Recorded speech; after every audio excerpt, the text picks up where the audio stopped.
Les élections en Afrique, les amis, les élections dans le monde entier. Est-ce qu'un président est réellement celui qui dirige un pays, les amis? C'est la thématique que j'aimerais aborder avec vous aujourd'hui. Et vous allez me donner votre avis en commentaire. Est-ce le président qui dirige réellement un pays, les amis? Voilà, parce que je vois beaucoup de personnes, que ce soit en Occident ou en Afrique, s'agiter avec les élections, disant que oui, il faut les élections pour aller choisir son président ou alors choisir un bon président. Voilà. Donc j'aimerais que on décortique un peu ce sujet. Je vais donner mon avis. Et puis, en commentaire, vous allez donner le vôtre. Voilà. En fait, selon moi, les élections dans le monde entier est une farce, les amis. Que ce soit en Occident, que ce soit en Afrique, les élections démocratiques, entre guillemets, est une arnaque en réalité. Parce que on te dit, voilà, la démocratie, c'est le gouvernement du peuple, par le peuple et pour le peuple, les amis.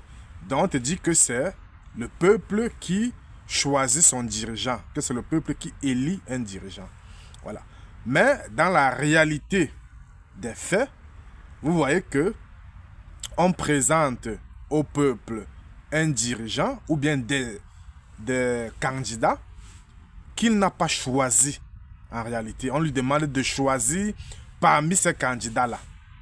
Vous voyez un peu. Donc on passe par là, on infiltre l'Assemblée nationale, on corrompt l'Assemblée nationale et tout. Voilà.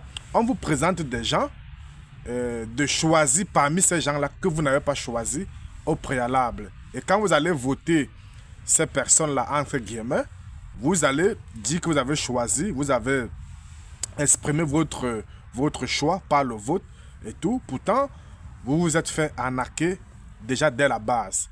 Voilà. Et est-ce que c'est le président qui dirige vraiment? Ma réponse est tacite, c'est non. Ce ne sont pas les présidents qui dirigent réellement un pays, que ce soit en Europe, que ce soit en Occident. Voilà. Pour voir qui dirige vraiment, il faut interroger qui l'a mis là, qui a mis ce président à ce niveau. Vous voyez un peu. Donc, qui vous l'a présenté? Parce qu'on vous présente plusieurs candidats afin que vous puissiez choisir, n'est-ce pas, parmi ces candidats-là. Mais la question qu'il faille se poser, c'est qui vous l'a présenté, ou bien qui vous les a présentés, ces candidats que vous allez voter par la suite, en réalité. Parce que ces candidats-là viennent de quelque part. Voilà. Qui les a mis là, afin que vous puissiez les choisir. Ça, c'est la première question. Et je voudrais répondre en disant que c'est le deep state qui les met là. Donc la notion du deep state. Si vous ne comprenez pas la notion du deep state, vous allez vous faire berner. Le deep state, en réalité, c'est l'état profond, les amis. L'état profond qu'on ne voit pas. Personne ne voit l'état profond. Mais vous voyez juste des présidents, entre guillemets, de la République, voilà, qui disent que bon, voilà, ils vont changer le pays, ils vont faire ceci, ils vont faire cela et tout, voilà. Mais qui les a mis là? Il y a le deep state qui les met là, et le deep state les donne des recommandations qui, parfois, ne cadrent pas avec les recommandations du peuple. Et puis, il y a cette année de la démocratie qui veut que, voilà, après un certain nombre de temps, cette personne, ce président de la République, parte et laisse place à l'autre. Voilà. Donc, il y a cet engrenage-là qui vous donne l'impression que les présidents changent voilà, qu'un président va venir avec un nouveau mood et puis tout va bien se passer. Pourtant, en réalité, on constate que les gens continuent de voter et ne sont pas satisfaits de toute façon. Que ce soit en Europe, en Occident, que ce soit en Afrique. Vous voyez un peu.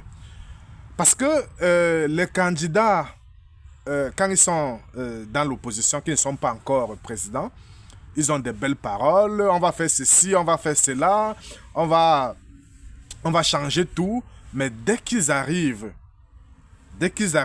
au niveau du trône pour diriger, ce n'est plus ça, tout change.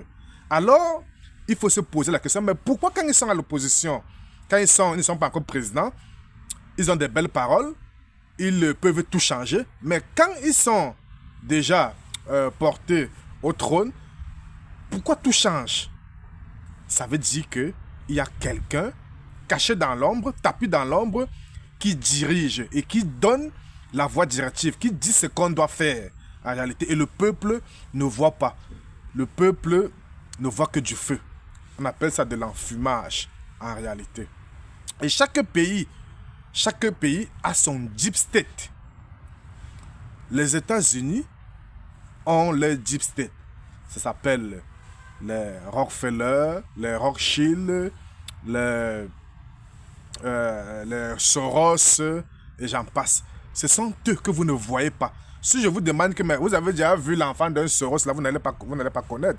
Si je vous demande que, est-ce que vous pouvez reconnaître les Rockefeller? Vous n'allez pas reconnaître. Ce sont eux qui donnent la ligne de conduite à ces pseudo-présidents qui montent et qui changent chaque année. Voilà. En Europe, le deep state est américain. Donc c'est toujours les Rothschild là qui dirigent même en Europe. Mais l'Europe a les petits deep state.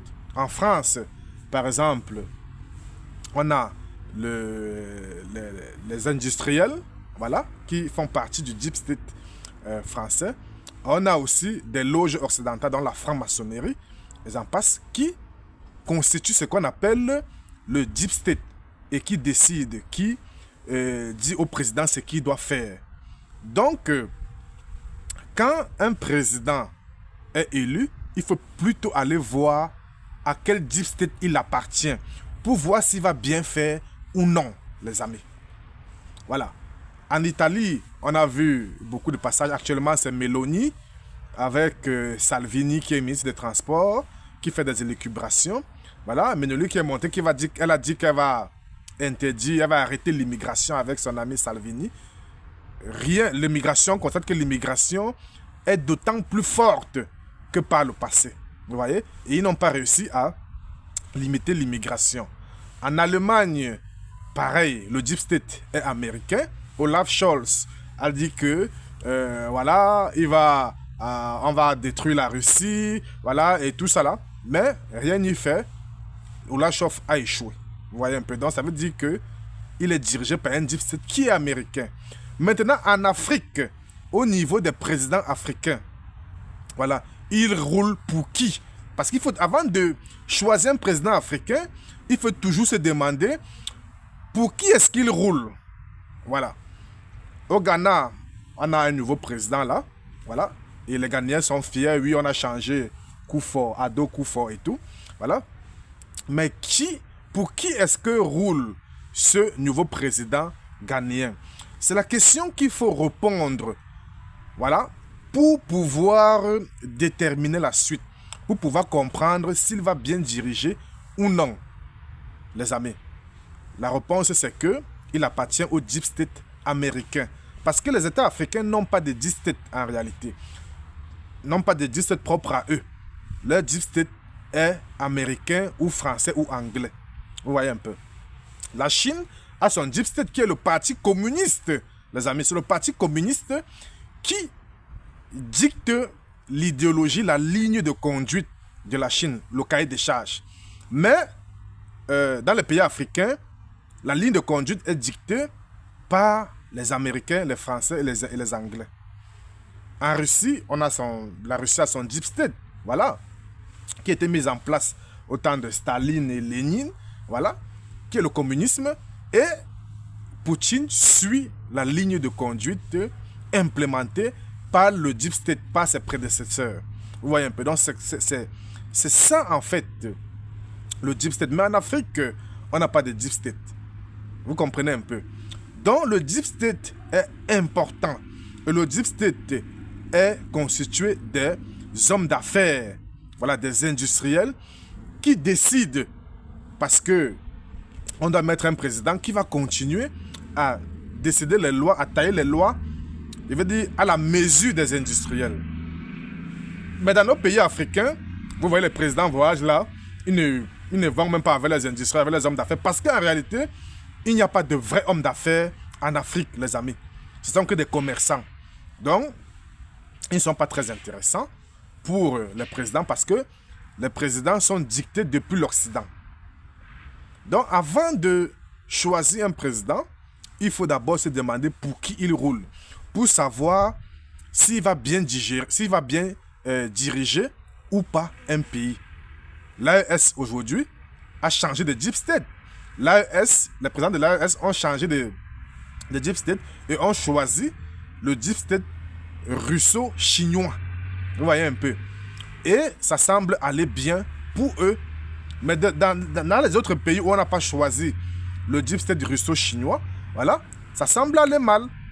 En Éthiopie, qui a fait l'Éthiopie ce qu'elle est aujourd'hui, avec une compagnie aérienne leader en Afrique, qui est une référence? C'est la Chine, les amis. C'est la Chine qui a fait de l'Éthiopie ce qu'elle est. L'Éthiopie a longtemps souffert. Vous voyez un peu?